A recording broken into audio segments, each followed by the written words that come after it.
Sejam bem-vindos à sexta aula do módulo Teoria 2.0. Nesta aula, iremos ver como funciona o gerenciamento eletrônico automotivo, sobre sensores, atuadores e seus princípios de funcionamento. Também iremos ver que a mecatrônica é uma área da engenharia muito presente nos automóveis. O termo mecatrônica é um composto derivado das palavras mecanismo e eletrônica, onde eletrônica se relaciona com hardware e software, e mecanismo se relaciona com a engenharia mecânica. Os sistemas e componentes da mecatrônica são hoje usados em todos os aspectos dos automóveis, a começar com gerenciamento dos motores ciclo Otto, diesel, controle de transmissão e ampla variedade dos sistemas do veículo. Todos os gerenciamentos têm em comum um controlador, sensores e atuadores. Os sensores são componentes que realizam medições de alguma característica física ou química do ambiente em que está inserido, transformando essa propriedade em sinais elétricos. Por sua vez, os parâmetros são interpretados pelo controlador em grandezas dimensionáveis, por meio e para fins de cálculos.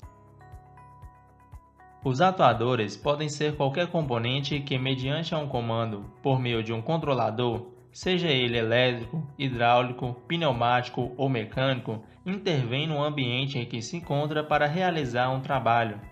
No gerenciamento eletrônico, os atuadores são controlados por comandos elétricos, mesmo que sua fonte de energia não seja elétrica.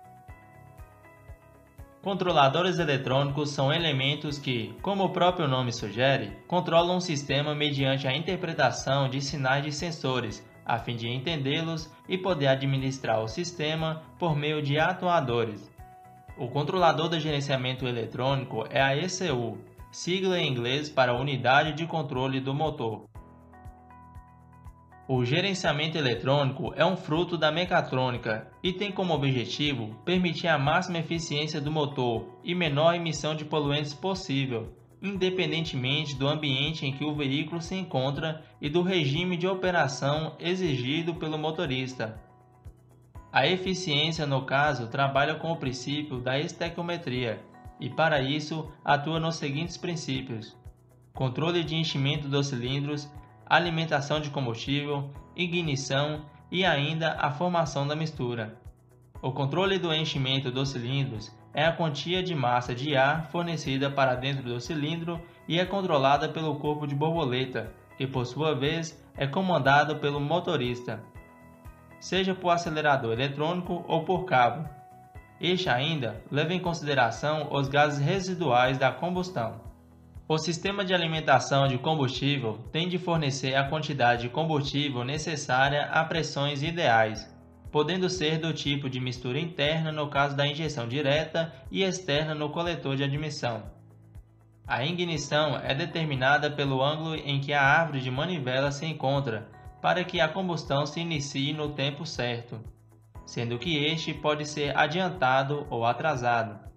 A formação da mistura está relacionada às relações estequiométricas que calcula a massa de combustível em relação à massa de ar, controlando o tempo de abertura dos injetores, sendo que são diferentes em relação à injeção direta e indireta. Como já comentado, o controle do enchimento dos cilindros é a soma do ar fresco admitido mais o gás residual, que podem ser os que não são expelidos após a combustão e aqueles provenientes do canister. O ar admitido no cilindro após o fechamento da válvula de admissão é o fator resultante do trabalho realizado pelo pistão na combustão.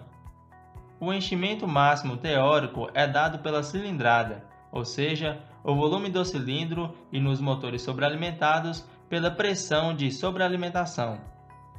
A parcela de gás residual é determinada na mudança de carga e influi na inflamação e curva de combustão.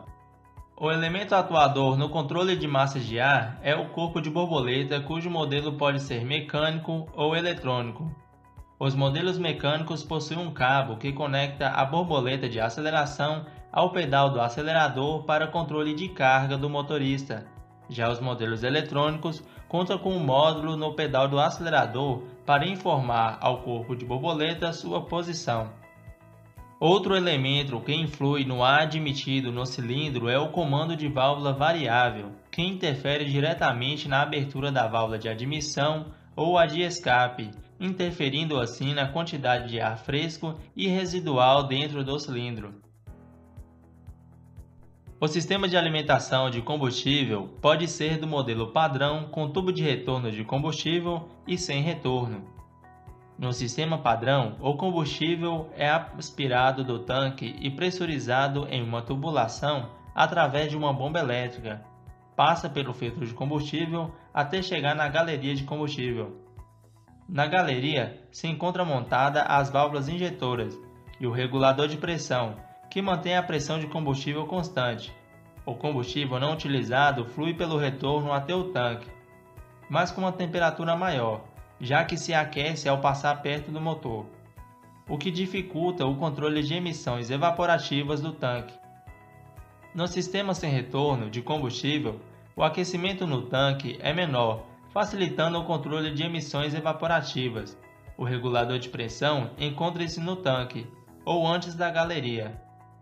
O excesso de combustível retorna logo depois do filtro de combustível, sem precisar ir até o compartimento do motor.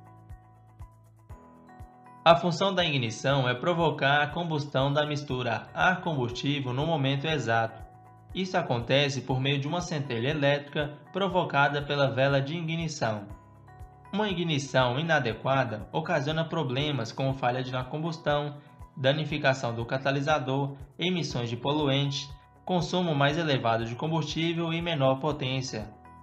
A tensão elétrica imprimida na vela de ignição é proveniente da bobina de ignição e depende da distância dos eletrodos da vela e da densidade da mistura entre os mesmos, sendo que inicialmente a tensão é muito maior do que durante o processo da queima, já que a resistência é maior.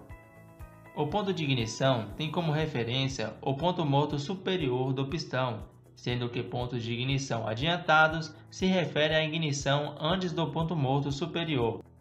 Este ponto influencia no torque, nas emissões e no consumo de combustível. A ignição sempre tem de ser adiantada, pois a temperatura é a pressão máxima tem de estar disponível logo após o pistão passar pelo ponto morto superior. Os pontos de ignição são dados na posição angular da árvore de manivela. São gravados pela ECU e podem ser modificados a fim de realizar correções. Uma ignição adiantada aumenta a potência e reduz o consumo de combustível, porém aumenta as emissões de dióxido de carbono. E se o ponto estiver muito adiantado, pode ocorrer a quebra do motor. O ponto de ignição atrasado aumenta a temperatura dos gases de escape e também pode danificar o motor. O motor ciclo Otto deve operar segundo os princípios estequiométricos, ou seja, relação ideal de ar-combustível. Porém, em alguns casos esta relação precisa ser alterada para um propósito específico, como por exemplo, quando o motor está frio, onde mais combustível é injetado para alcançar a temperatura ideal de funcionamento o mais rápido possível. A mistura de ar-combustível pode ocorrer dentro ou fora da câmara de combustão, e além de uma mistura exata em relação à proporção, é necessária que esta seja homogênea. Além do mais, a pulverização da mistura é um fator contribuinte para a rápida evaporação e, consequentemente, uma maior área de contato da mistura para uma boa inflamação. A mistura fora da câmara acontece no coletor de admissão, onde o combustível é injetado intermitentemente em cada canal de admissão do cilindro antes da abertura da válvula no sistema multiponto. No sistema monoponto, a injeção é feita por uma única eletroválvula antes da borboleta de aceleração. No sistema de injeção direta, a mistura acontece dentro dos cilindros, o que evita que o depósito de gotas escorra para dentro do cilindro, o que aumenta o nível de emissão de hidrocarbonetos, já que essas não são inflamadas totalmente. Chegamos ao fim da primeira parte da aula sobre gerenciamento eletrônico. Na próxima aula estaremos dando continuidade ao assunto.